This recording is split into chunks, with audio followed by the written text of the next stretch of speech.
Well, there is growing interest surrounding the Langeberg and Ashton Foods factory owned by Tiger Brands, which is set to close by August if a new buyer or investor is not found. Over 4,000 jobs are at risk after Tiger Brands announced its intentions to exit the deciduous food business in 2020.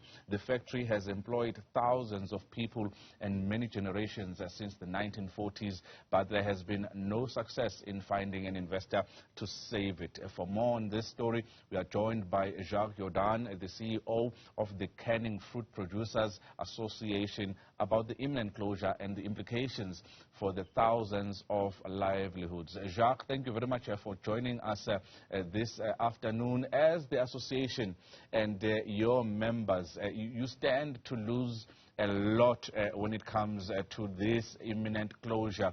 How much time do you have before this factory shuts its doors? I think we are in the period of the 60 days that Tiger declared. So it's basically the beginning of August that the negotiations and a solution needs to be reached. I think there's another issue, is a tin plate that needs to be ordered for the cans, and I think we need to start making decisions in the next week or two to order the tin plate. So I think the pressure is really on. The pressure is certainly on. There's been many generations that have worked and earned a living at this particular factory. But there's another side to the story. Over 300 agro-processing farms are set to actually lose a lot when it comes to this particular factory. Tell us more about that side of this business. Okay, so there's about 300 farmers that that have orchards that produce for this factory. It's about 2,250 hectares of orchards that's basically planted mostly for canned fruit, so you can't use the peaches for export. The apricots is also specifically for this canned fruit factory. So basically you have 300 producers at risk with this 2,250 hectares of orchards with no other place to go. I think what's important also is it's not just the factory workers in Ashton and that you referred to. On the farms in the fruit industry, there's a lot of jobs created on the farms themselves. Basically each farm is an agri-business.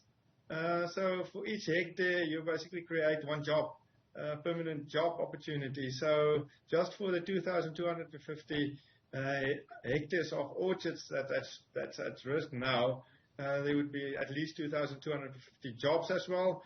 And I think you can multiply that probably by 4 if you take into seasonal workers into account. So at this stage the orchards needs to be pruned, then you have to thin them, then you have to do summer pruning, and then you have to harvest.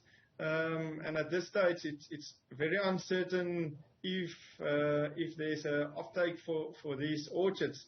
So if something does not happen quickly, and a potential investor or somebody steps in, I think all these orchards and agri enterprises are at risk with all the people associated on the farms.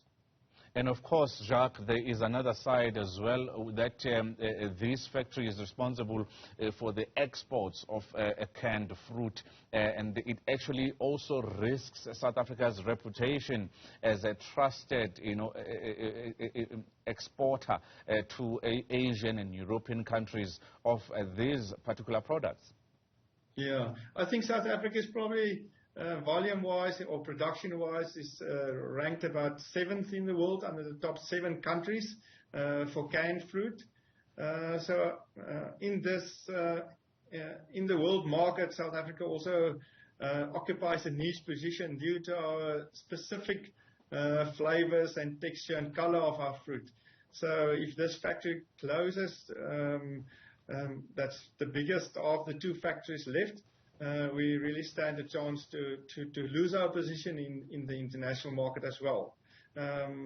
And I think also this major foreign currency coming into the Western Cape due to this factory that we also stand to lose. Financially, I've read that the agro-processors and the farmers could lose anything upwards of R1 billion in the first month. When it comes to what exactly is happening there, are these figures correct as far as you are aware? Yeah, I'm not at the liberty to disclose specific figures. I think we are all under NDA. But I think the effect would be devastating, not just on direct work opportunities and on the producers, but also in the value chain that's associated with this factory. And if you consider that basically the whole town of Ashton is revolve around that factory and businesses in that town, so I think the amount of money that can be spent would just dry up. Jacques, when it comes to the work that has been put in since 2020, since Tiger Brands made that announcement that they want to exit this particular business, what interest has been shown by investors or from government in order to save this factory? Yeah, I think the interest has been really created since Tiger indicated that they are intending on closing the factory. The producer group has been in contact with Tiger and negotiated to acquire this factory.